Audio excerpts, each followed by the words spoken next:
So I took a walk today for Something Friday. Started on the top of my house and walked down to the bottom of Warwick Triangle or Warwick Junction, kind of counting my steps as I went.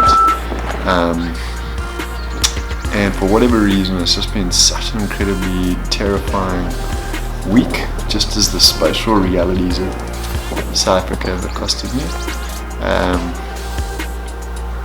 Today I went shopping with Mama Zonke.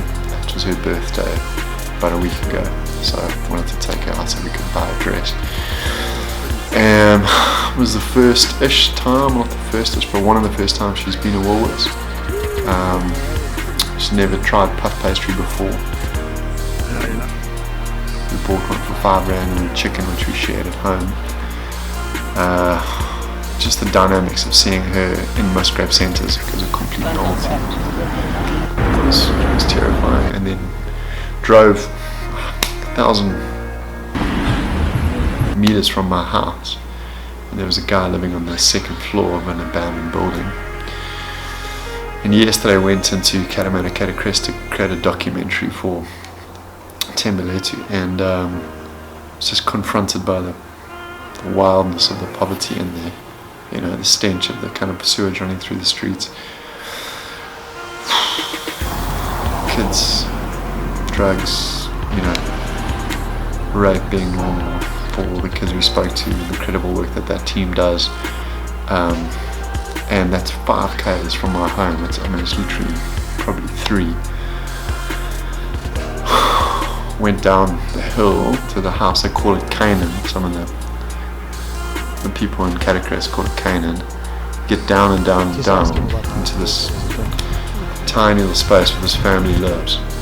And there's a girl with a burn mark so bad on her arm, and they don't even have,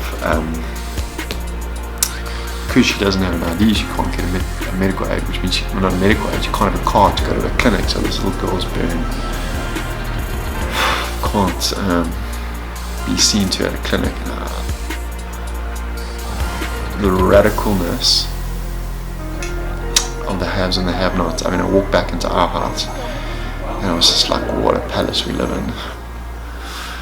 2 weeks ago we were at a friend's house in Maleitigam, and I thought, what a dump we live in. And the spatial dynamics in South Africa are just so wide. The distance is so small between people with incredible wealth and people with such tiny wealth. Yet somehow we managed to stay separate from it. That little girl with the burn mark, she's practically my neighbour, and yet she's suffering so badly with that.